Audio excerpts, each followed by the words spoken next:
Detective Explainer here. Today, I'm going to explain a drama thriller film called 10 by 10. Spoilers ahead. Watch out and take care. Louis quietly sits in a local restaurant, keenly watching Kathy from across the street as she enters her flower shop. A few minutes later, she comes out and goes to the same restaurant Louis is in to buy some coffee.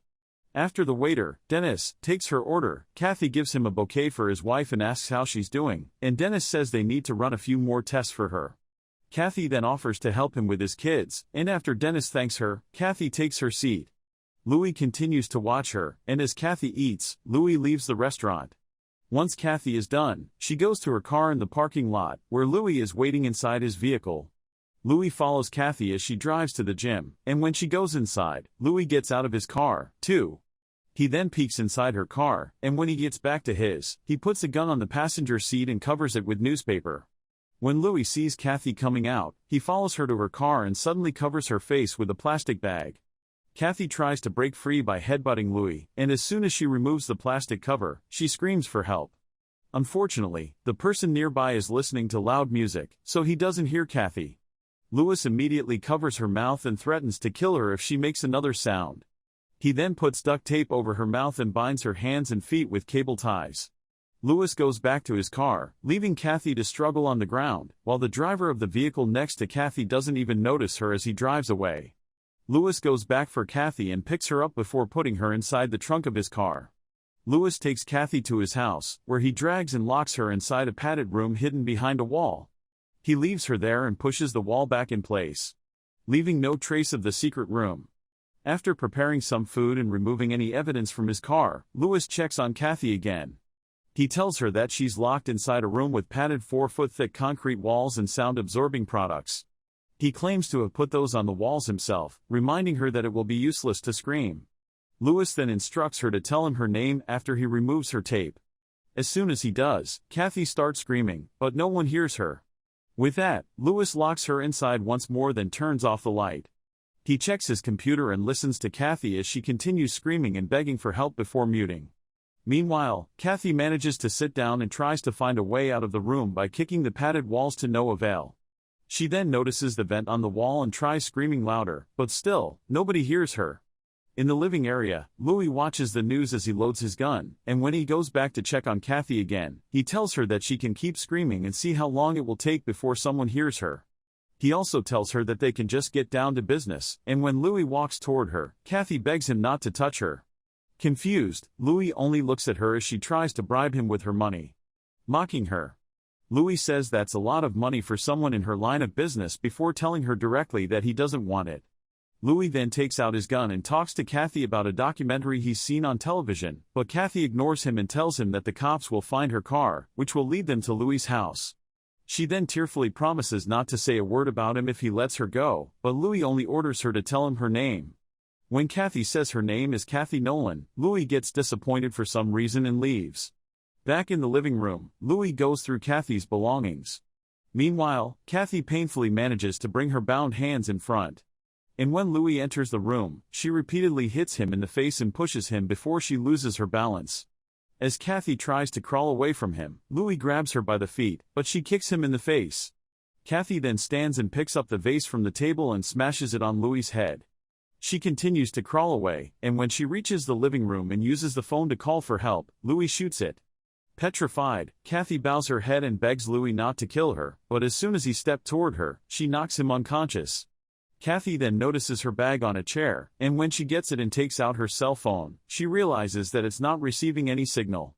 She hops behind the kitchen counter, where she finds a knife in one of the drawers and manages to cut the cable tie binding her feet. With the knife still in her hand, Kathy tries opening the door, but it wouldn't budge. As Kathy bangs on the door and screams for help, Louis finally regains consciousness and asks her where she thinks she's going. Using the knife to protect herself, Kathy warns Louis to stay back and asks him how he knows what she does for a living. Louis replies that she can't make much selling flowers, then asks her to join him at the table so she can tell him the things he wants to know, like her name. When she repeats that her name is Kathy Nolan, Louis gets upset. He then asks her if they could start again since he just wants to know her a little bit more. Ignoring him, Kathy moves towards him while holding the knife, asking who he is and if there are others aside from her. Unbothered, Louis retorts that he can easily beat her with his gun before asking her to sit down. When Kathy finally sits, Louis offers her some food, but she refuses. Louis tells her that she's smart, and she's probably figured out that if he truly wanted to kill her, he would have done it already.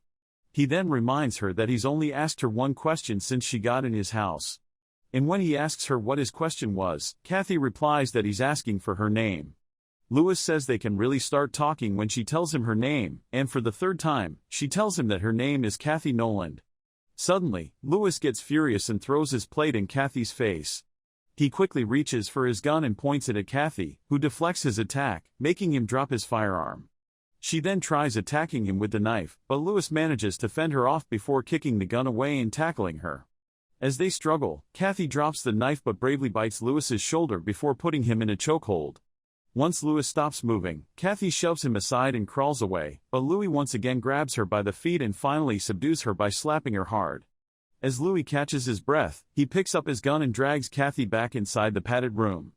Meanwhile, Louis' helper, Alondra, arrives and gets confused upon seeing the mess in the house. Louis then informs her that he doesn't need her for the day, and when Alondra notices that he's bleeding, Louis assures her that he's okay and that she should just leave. Dropping the subject, Alondra says she'll come back the following day with his daughter, Summer, and he agrees. Afterwards, he visits Kathy and offers to fix her up. Once he's done, Louis takes a shower and tends to his wound, while Kathy takes out her phone, which she secretly hid in her pocket, and checks if it's getting any signal. Unfortunately, her cell phone remains useless, so she just returns it in her pocket. As Louis eats and watches about the retrial of the Charleston 3, Kathy notices a crack on the tile floor and tries to remove it.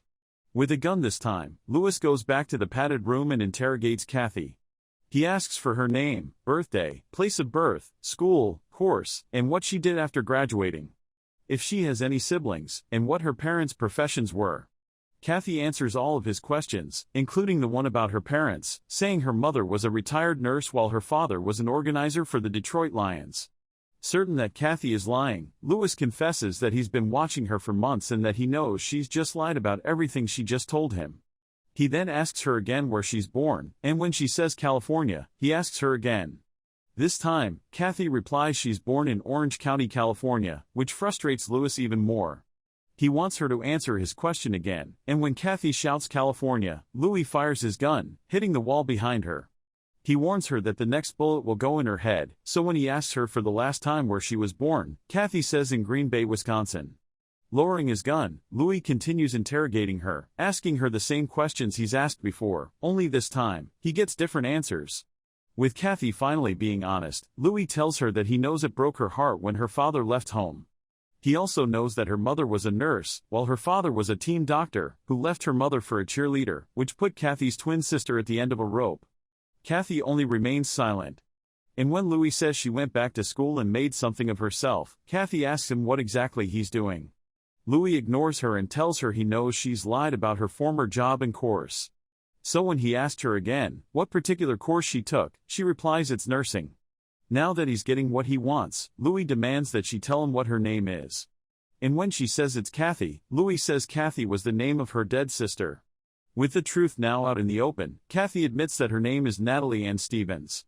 After Natalie's confession, Louis muses that she must be wondering why she's there, but he adds that he thinks she already knows before finally leaving. With Natalie now alone in the room, she lets out her frustration and distress and starts screaming, but Louis pays her no mind. Natalie then tries removing the broken shard on the floor while outside. Louis watches a video of him with his baby. Natalie's efforts are futile, so she tries using her phone again and raises it high near the vent to get a bar. Finally, she manages to contact the police, while on the other hand, Louis realizes that Natalie's phone is missing. As Natalie talks to the police on the phone, the weak signal ends the call, so she just hides it again. Louis then arrives with a gun in hand, demanding her to tell him where her phone is. He then frisks Natalie and breaks the phone with his gun as soon as he takes it. Exasperated, Louis asks Natalie where she worked as a nurse, and Natalie answers that she worked at All Angels, Charleston. Louis then questions her how many patients inexplicably died in her care. And when she asked him which one, Louis says she must mean which one of the Charleston 3 was his wife. Finally, Louis asks if she remembers Alana Matthew Lewis, and Natalie could only nod her head. He concludes that it must be the reason she moved away. 3 people died unaccountably and people were, of course, curious. However, Natalie defends herself, claiming all the nurses were acquitted in the trial. Lewis is now demanding to know why she left, so she explains that the trial ruined her career and that she needed a fresh start. Ignoring Natalie's explanation, he says he started doubting everything when he noticed that his wife's wedding ring was missing since she never took it off. He also talks about another patient who mysteriously died of organ failure but had passed his medical insurance a month earlier. Lastly, Lewis asserts that he knows his wife doesn't drink much, but Alana was drunk while her blood was full of GHB, which is a depressant. Maintaining her innocence? Natalie insists that the court found no negligence with the hospital and that she's sorry for Louis's loss. Louis asks her if she really is sorry, then informs her that he's holding her captive because he knows she killed his wife, and he wants to know why. Louis then adds that if he doesn't get a good enough explanation as to why Alana died, then Natalie will die, too. Outside, Louis listens to Natalie as she cries over the speaker. He then watches another video, this time of his wife and their then 4-year-old daughter, making him emotional. Back in the padded room, Natalie's fingers start bleeding while she continues to remove the broken shard from the floor. Louis then decides to go back to the room and points his gun at Natalie's head, but she begs him not to kill her, promising she'll tell him everything. Natalie confesses that she and her sister were raised in a church and that they learned the ways of the Bible. They were protected by God, but not by her father, who fooled around with her sister's best friend. When her mother confronted her father about his affair, he just packed his bags and left them, while the townsfolk stopped talking to them and acted like they're invisible. When Louis asks what her story has got to do with his wife, Natalie ignores him and continues telling him that they were good people, but they were being punished for her. She then says that she found her sister hanging in the barn, adding that she dedicated her life to Kathy and serving other people, including the patients in the hospital who would tell her their horrible secrets. The first patient of the Charleston 3 who died of organ failure had 2 wives, while the second one was a woman who falsely accused her loving husband of beating her and tried making her wounds look worse to keep shaking him down for divorce money. Finally, Natalie starts talking about Louis's wife, saying she was cheating on him. This shocks Louis, but Natalie keeps on speaking, saying that Alana wasn't wearing her wedding ring because she was sleeping with another man. Unable to accept the truth, Louis tells Natalie to keep quiet, but she continues, saying that Alana was drunk in a hotel bar and not a single ID was found on her when she collapsed. She then asks Louis if he really believes Alana was at a work meeting, and adds that she saw Alana's other guy secretly visiting her at the hospital. Louis then gets up as he keeps his gun pointed at Natalie, ordering her to shut up. Unfazed, Natalie says the Bible states that marriage should be held with honor, and his wife was a sinner, a vulgar woman. Louis demands Natalie not to say another word, but in the end, Natalie finally admits to killing Alana. Back in the living room, Louis keeps rewinding the video of Alana as she cancels an incoming call, and he realizes that Natalie is telling the truth. He starts breaking stuff around the house before going out for a drive. He goes to a lake where 2 police officers suddenly show up. They start questioning Louis, asking what happened to his hand and where he lives. After answering their questions, Louis asks them if everything's okay, and they tell him that they're just investigating a call since a car matching his was described. Once he is cleared, the officers apologize for troubling him before leaving. Louis then drives back home, not knowing that Natalie has used her broken cell phone to remove the shard of tile from its place. Upon entering the padded room, he kneels in front of Natalie and asks her what he's supposed to say to Summer when she asks him about her mother. Tearful, he tells her that she has no right to take Alana away from him before they could talk and that she needs to turn herself in. Natalie simply refuses and stabs Louis with the broken shard of tile before repeatedly kicking him in the gut, telling him that she now lives as Kathy. She then gets on top of Louis and tells him that she's not going to give up her happy life for him, then punches him in the face before running out the door. On her way out of the house, Natalie searches for Louis's gun but finds a knife instead. She goes back to the room, only to find it empty, and once inside, Louis tries closing the door. Unfortunately, Natalie manages to stop him, and left without enough strength, Louis lets go of the door and goes to the living room to pick up his gun. Natalie quickly catches up to him and kicks his hand, sending the gun flying across the room. The two engage in a physical fight, and Natalie tackles him as he attempts to reach the gun. However, Natalie gets the gun first and points it at him. This is when Summer and Alondra unexpectedly arrive. Natalie shoots Alondra before she could even react and warns Louis to stay back. Natalie then takes Summer as her hostage and asks Louis why he had to complicate things. Louis begs her not to hurt Summer, asserting that she's done nothing wrong, but Natalie dismisses him. With Louis continuing to beg, Natalie asks him if he believes that Summer is his child. Natalie threatens to kill her, but Louis informs her that everything she just said has been recorded in his house. Natalie gets distracted and tells him he's lying, while Summer takes advantage of the confusion to bite her hand and elbow her in the stomach before running away. And as they struggle on the floor, Louis chokes her until she passes out. When Louis is about to leave, Natalie immediately regains consciousness, so when she gets up, Louis shoots her. Louis then looks for Summer and finds her in the padded room, crying. Before leaving the house, Louis takes the recording of Natalie's confession, but Summer realizes that Natalie is gone. He then takes his daughter to his car in the garage, where Natalie is waiting for them with the gun. Luckily, the weapon is out of bullets, and the two engage in a fight once more. Louis throws her over the car's hood, and as he is about to hit her again, Natalie stabs his thigh while Summer runs out of the car. While a very pained Louis tries to remove the weapon sticking out his thigh, Natalie hits him across the face with a brick.